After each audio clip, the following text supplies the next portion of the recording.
I felt like if I stopped the car, I was going to die.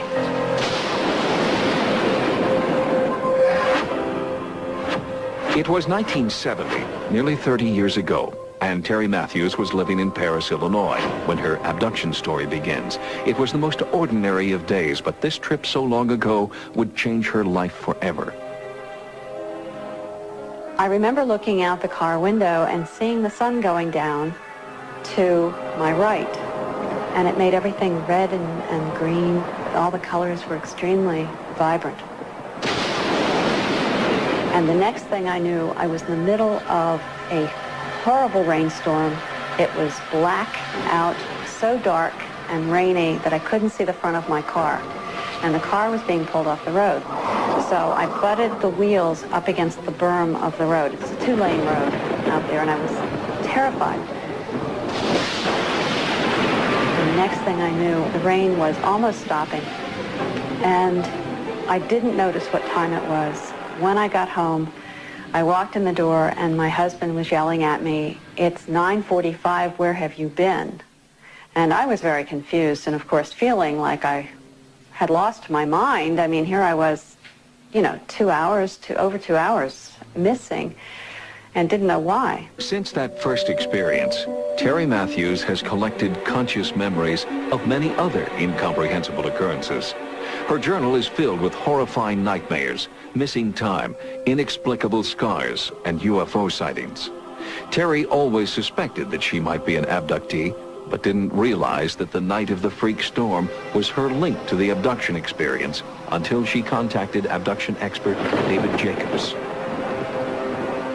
Most abductees who come to me have what I call an epiphanic event. They have something that is a major triggering event, something that happened, that they remember and they know, and they want to find out what it was. And Terry had this event where she felt she was caught in a tornado, of all things, for a couple of hours. Once I contacted him, he was very, very careful to warn me that if I looked at this, it would change my life forever.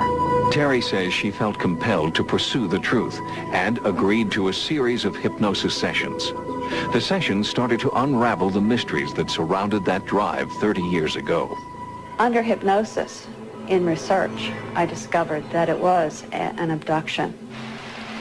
All I knew was that I was being pulled off the road and I didn't understand why.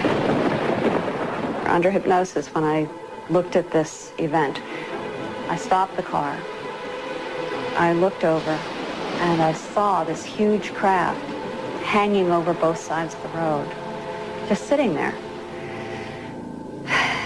And I was watching this thing. It was kind of a blunt silver gray. And I saw 6 beings coming near the car, coming toward me.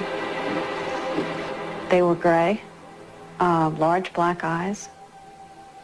I was just stunned. I was panicked and I was screaming inside my head because I wanted to get away, but I couldn't scream out loud. It was very frightening. I was terrified.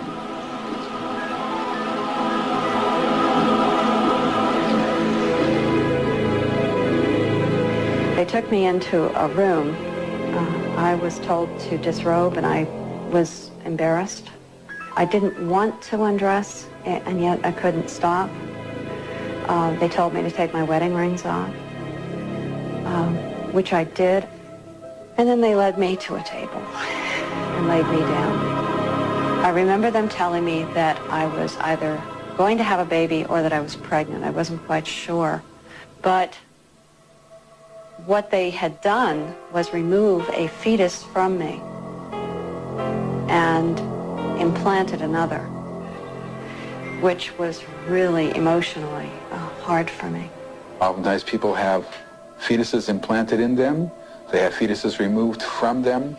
And so the purposes of it, we feel, are the production and manufacture of these hybrid babies, these hybrid beings. They've gone in with needles through my abdomen.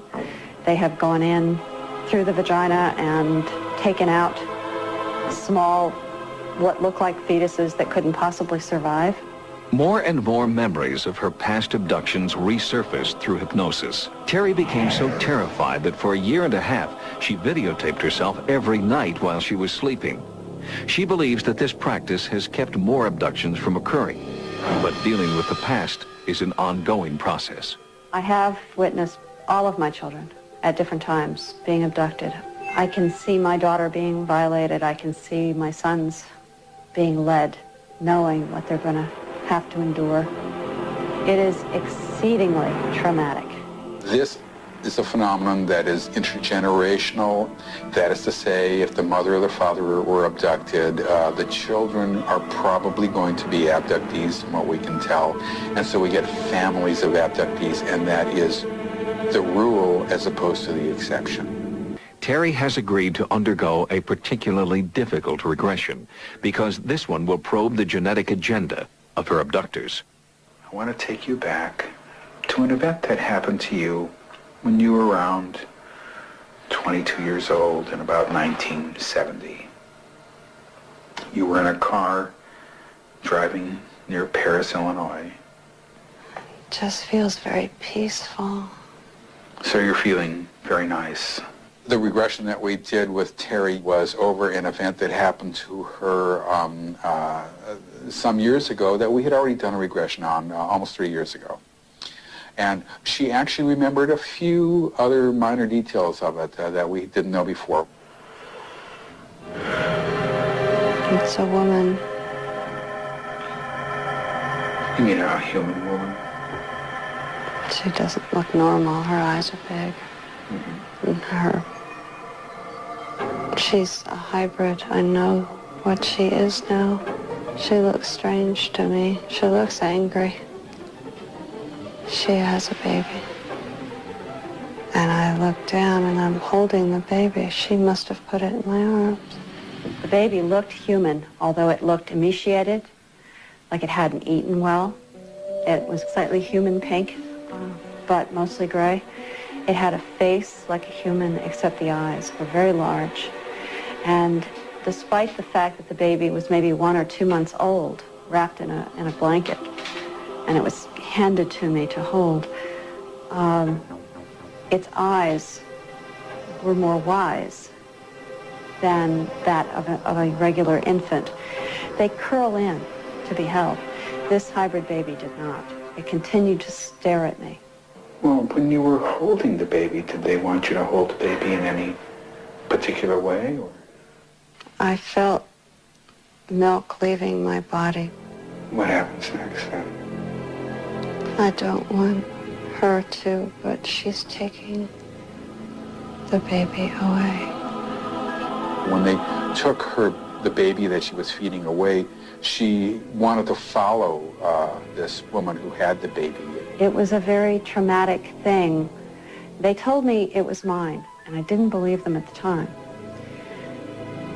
But I kept feeling the loss of it. When the adult hybrid woman took it out of my arms, I cried. At least I wanted to cry. I wasn't able to cry, but that grief was so deep in me. And I never completely understood that. She is taking the baby from me, and I feel anger.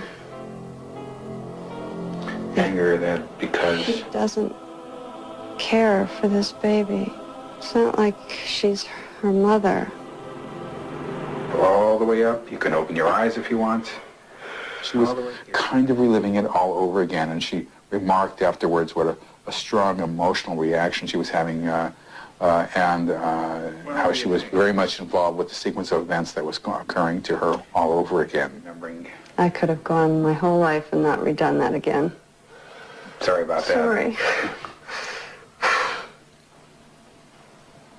I thought I'd enjoy it, you know? Well, that's what you sort of said, yeah, but the emotions really weren't there, and which is sort of why I asked you. No, they were there. That was the problem. Oh.